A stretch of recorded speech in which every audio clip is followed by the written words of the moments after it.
Hi hello నమస్తే అండి, welcome to taste of tradition. ఈరోజు మన ఛానల్లో రెసిపీ చిక్కుడుకాయ వేపుడు చాలా సులభంగా చేసుకోవచ్చు, చాలా రుచిగా ఉండిద్దండి. అందుకే ఇక్కడ నేను చిక్కుడుకాయలు 1/2 కేజీ తీసుకున్నాను.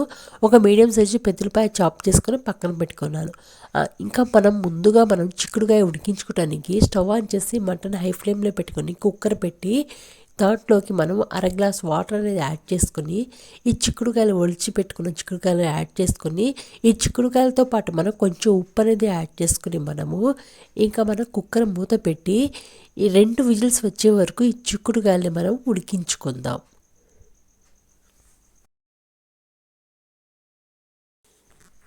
ఇక ఇలా 2 విజిల్స్ వచ్చిన తర్వాత ఆవిరి మొత్తం పోయిన తర్వాత ఈ కుక్కర్ మూత తీసి ఒక్కసారి చూసుకుందాం. చూసారు కదా ఫ్రెండ్స్, 2 విజిల్స్ సరిపోతాయండి. ఎక్కువ విజిల్స్ వేసిన ఇంకా చిక్కుడుకాయ అంతా చితికిపోతుంది. ఇంకా తర్వాత ఈ ఉడికించుకున్న చిక్కుడుకాయలని ఒక గిన్నెలో తీసుకుందాం. ఇక వీటిని పక్కన పెట్టేసుకొని పోపు కోసం ముందుగా స్టవ్ ఆన్ చేసి మంటని హై ఫ్లేమ్లో పెట్టి బాండీ వేడైన తర్వాత 2 టీ స్పూన్ల ఆయిల్ అనేది యాడ్ చేసుకోవాలి. ఈ ఆయిల్ వేడైన తర్వాత పోపు మొత్తం యాడ్ చేసుకోవాలి. అంటే ఆవాలు, జీలకర్ర, మినపప్పు, పచ్చిపప్పు, చిన్నుపాయ రెబ్బలు, ఎండుమిరపకాయలు, ఆ తర్వాత కొన్ని కరివేపాకు రెబ్బలు, ఇంకా వీటితో పాటు మీడియం సైజు పెద్దలపాయ చాప్ చేసుకున్నాం కదండి.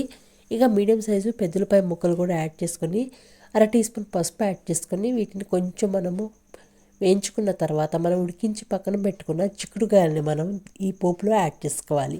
ఇంకా ఇలా కలుపుకొని మూత పెట్టి ఒక 8 నిమిషాలు అనేది మగ్గించుకోవాలి. మంటని మీడియం ఫ్లేమ్లో పెట్టుకుని 8 నిమిషాల తర్వాత మూత తీసి ఒక్కసారిగా కలుపుకోవాలి. ఇలా కలుపుకున్న తర్వాత దీంట్లోకి ఇక ఈ చిక్కుడుకాయల వేపుల్లోకి 2 టీ స్పూన్ల ఎండు కొబ్బరి, రుచికి తగినంత ఉప్పు అనేది యాడ్ చేసుకోవాలి. ఉప్పు అనేది చూసి వేసుకోవాలండి. ఇంతకు ముందే చిక్కుడుకాయలు ఉడికించుకునేటప్పుడు ఉప్పు అనేది యాడ్ చేసాం కాబట్టి ఇక ఈ రెండింటిని యాడ్ చేసిన తర్వాత వేయించుకొని కొంచెం సేపు అంటే ఒక 5 నిమిషాలు ఇంకా ఈ చిక్కుడుకాయల కర్రీలోకి కావాల్సినంత కారం అనేది యాడ్ చేసుకోవాలి. కారం యాడ్ చేసిన తర్వాత మంటని లో ఫ్లేమ్లో మార్చుకుని ఈ చిక్కుడుకాయల కర్రీని వేయించుకోవాలి. ఇంకా ఆ తర్వాత ఇంకా లాస్ట్లో వచ్చి కొన్ని కొత్తిమీర రెబ్బలు అనేది యాడ్ చేసుకోవాలండి. చూసారు కదా ఫ్రెండ్స్, నచ్చిందండి నా వీడియో కనుక మీకు నచ్చినట్లయితే లైక్ చేయండి, షేర్ చేయండి, కామెంట్ చేయండి, నా ఛానల్ని సబ్స్క్రైబ్ చేయండి. ఇంకా వీడియోలోకి వెళ్తే ఈ చిక్కుడుకాయల వేపుడిని వేడి వేడి రైస్లోకి వేసుకుని రుచి చూద్దాం. ఇంకో మంచి వీడియోతో మంచి రెసిపీతో మీ ముందుంటానండి. Thanks for watching.